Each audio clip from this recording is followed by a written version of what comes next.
Steely Dan's Katy Lied arrived in 1975 as their fourth studio album, marking a significant transition in the band's evolution.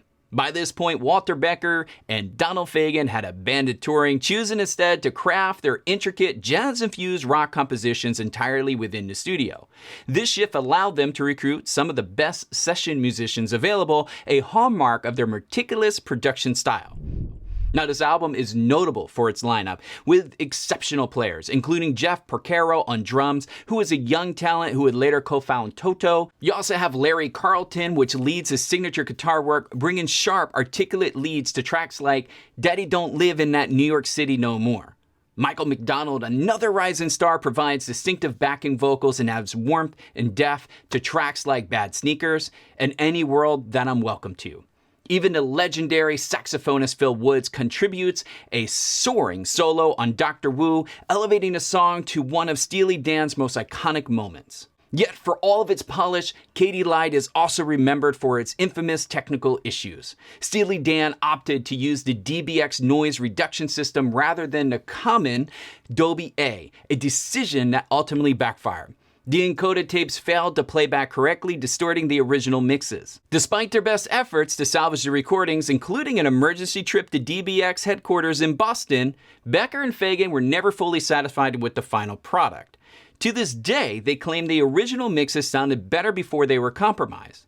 Now, the DBX fiasco gives Katy Lied a slightly uneven sonic quality compared to the pristine perfection of later Steely Dan albums, though it remains a fascinating document of their commitment to sonic experimentation. The songwriting on Katy Lied is as sharp as ever.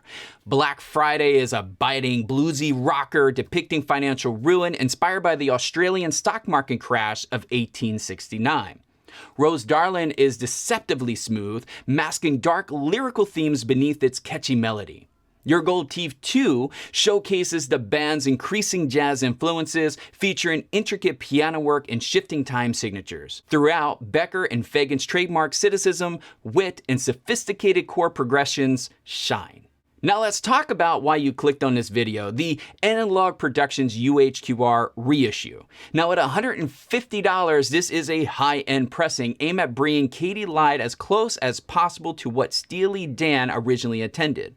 The album is presented in its 45 RPM format, spread across 2 LPs for maximum fidelity. Now right away, once you drop the needle, you're going to notice the dynamics are impressive. The instruments have a sense of space and separation that surpasses both the original pressings and the digital versions. Compared to high-res digital formats, this UHQR pressing breathes more life into the recording. The bass is tight and well-defined, and the top end is smooth without being harsh. And Jeff Porcaro's drumming, as always a standout on this album by the way, has greater impact in clarity.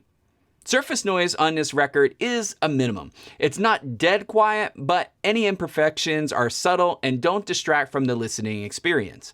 This is an excellent pressing, maintaining a natural analog warmth that digital versions sometimes struggle to replicate. The packaging is also top tier.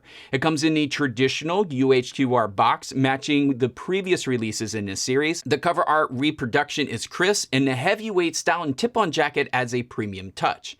Analogue Productions has done a fantastic job maintaining the highest standards set by their earlier Steely Dan reissues. Is it worth the price? Well, if your system is capable of extracting the fine details from high-quality vinyl, well then, absolutely. This reissue delivers the best possible version of Katy Lied available on the market today. And for Steely Dan fans and audiophiles, it is a must-have. Steely Dan's Katy Lied may have had its share of technical struggles, but its legacy remains strong. The songwriting is impeccable, the performances are first-rate, and despite the DBX controversy, it holds up as an essential entry in their catalog. This UHQR reissue finally gives it the presentation it deserves. Thanks for watching, and I hope you enjoyed this review. Be sure to subscribe for more deep dives into classic albums and audiophile pressings, and I'll see you on the next video.